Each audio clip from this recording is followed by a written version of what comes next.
Hi, today I'd like to talk to you about academic referencing and using Microsoft's Word product as a tool to simplify that process when producing essays to an academic standard.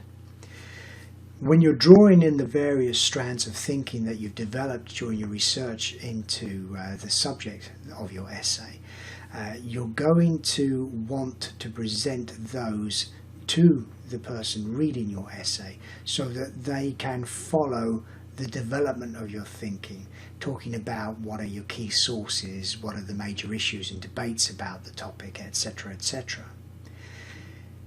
If you were buying an antique, you would want to know that it was worth the money that you were paying for it. For example, you would want to know how the person that you're buying it from acquired it, that they have a legal title to it, so nobody's going to come and want to have it back off you because the person you bought it from wasn't entitled to sell it. You'd like to see, ideally, the receipt from Chippendale for selling it to the original purchaser, so that you can say this is definitely what it seems to be. You're looking for the provenance. The bibliography, the referencing within an essay is your provenance in relation to the thinking that you have developed your material from and how your thinking has been developed by that material. During this process, I'm going to be using the Harvard reference system. There are dozens of different systems of referencing. Harvard is one of the most commonly used in the modern era. It is quite complicated. There are whole books that have been written upon the system and how to use it.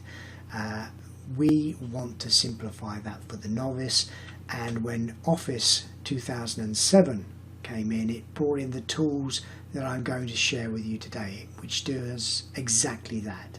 Simplifies the process of referencing for the novice to academic essays. Now, if you have a version of Office that predates 2007, you won't be able to use these tools. Sorry, but they weren't available then.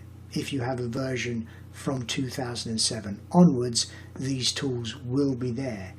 I'm going to be using Office 2010, so what you see on your screen may be slightly different from the version that I'll be showing, but in essence it remains the same. The ribbon bars are much the same and the individual menu titles inside are similar to those that you'll see in your version of Office.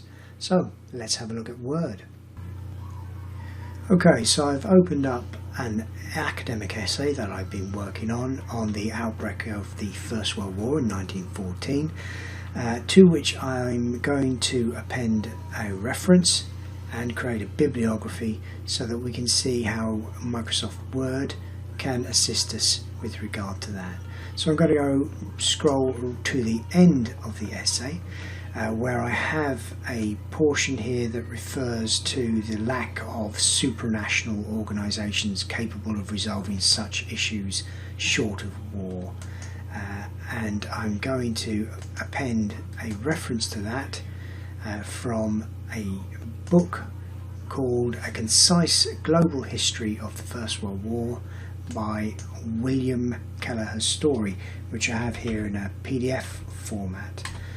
But that is exactly in the format as you would see it on the printed page, including all of the relevant information that we're going to need for our citation. But because this is a PDF document, a digital document, I'm going to be able to just cut and paste information, which will save us a little time in relation to production of this video.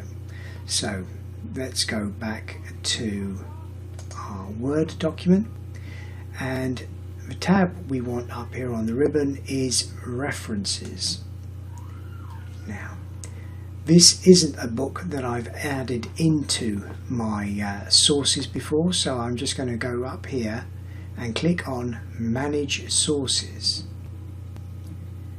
That's going to open up a dialog box, and as you can see, as you enter sources into Microsoft Word, it creates a database of literature, articles, references, which will stay on your database permanently, so that you can use them at any time. And you can then select any of those and transfer them across into the current list, which relates to the document upon which you are currently working. So what we want to do here is to create a new reference material, and we're going to select first of all the type of source it is. Now this is a book, but it might be just a section from an academic book, a journal article, article in a periodical, a conference proceedings, a report, a website, a document from a website, an electronic source, a piece of art, a sound recording, a performance, a film, interview, a patent, a case, or a miscellaneous document. I'll go ahead and select a book because that's what we're using here today. And the first thing it's asking me to do is enter in the detail of the author. So I'm going to click on edit here, and it brings up a dialog box which allows me to edit the name. So just for simplicity, I'm going to take the surname, in there, and paste that in. Control and C for copying, Control and V for pasting. And the forenames, Control C to copy, Control V to paste. I'm going to X that and put it in there and add that to the list. And if we had multiple authors, we would simply keep on adding the names in there and adding them to the list of the authors. So I'll click OK. We've got there the name with surname first and middle names being put in. So the title of the book is The First World War.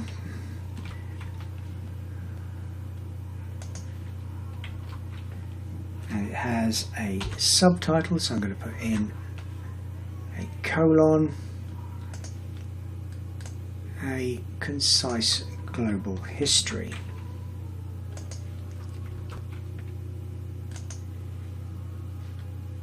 And the year of publication, which I'm going to find on the next page, which has all of the publication details.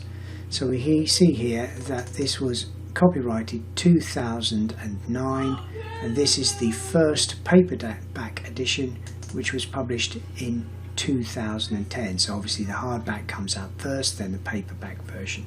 So the edition that we're reading is the paperback edition from 2010. So I'm going to take that and put it in the year. The city. You can see here that they have various offices around the world, common with most publishers, but this one is relating to a British document, so that's been published at Plymouth. I'm going to go ahead and put that in. Next we have the publisher, and that is Roman and Littlefield Publishers Incorporated.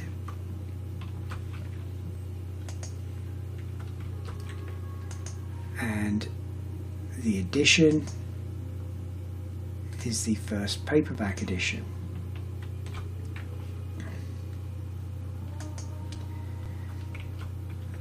And that's important in terms of reference material, because the edition that you have may differ in some of the arguments to maybe the first edition. If you're reading the second or third or fourth edition of a book that's been updated annually by the author because it's a common reference material, the author's ideas and the evidence on which they can draw may change over time.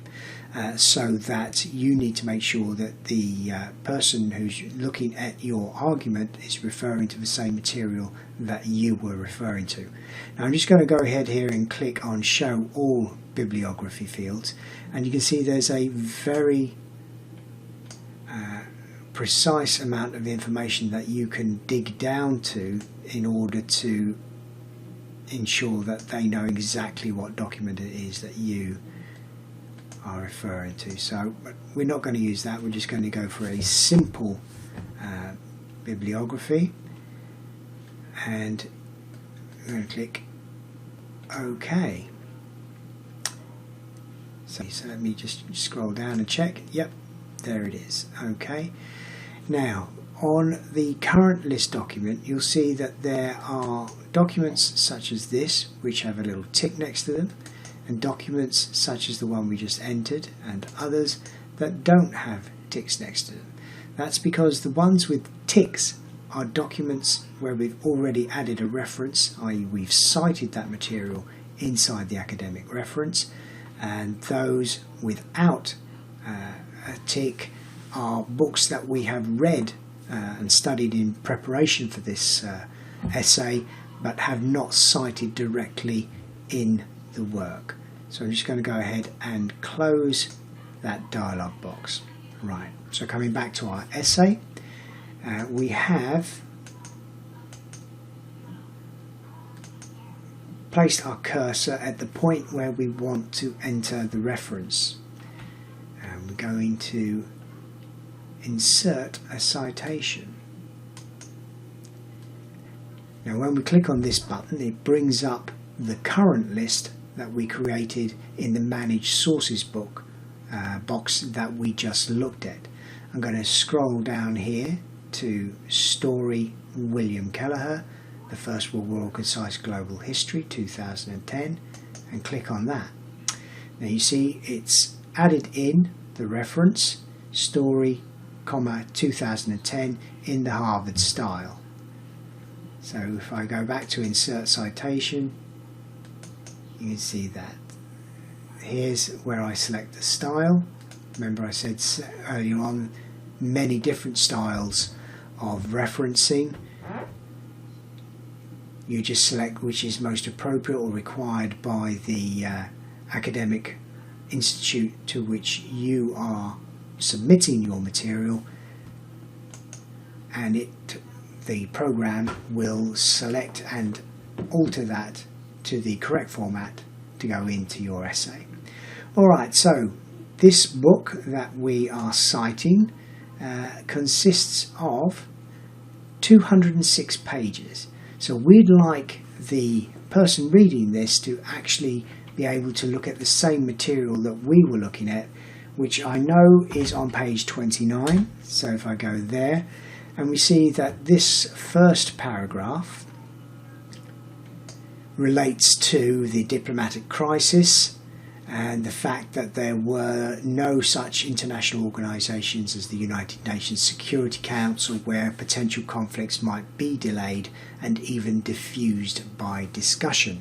So that's precisely why I'm referring or referencing that portion of the book here, and this occurs on page 29 of the printed edition.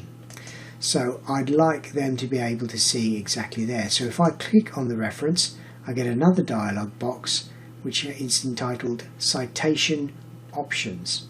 If I click on the downward pointing arrow, it offers me the chance to edit the source material if I put in a spelling mistake, for example, and hadn't noticed that before but now notice it upon inserting the citation.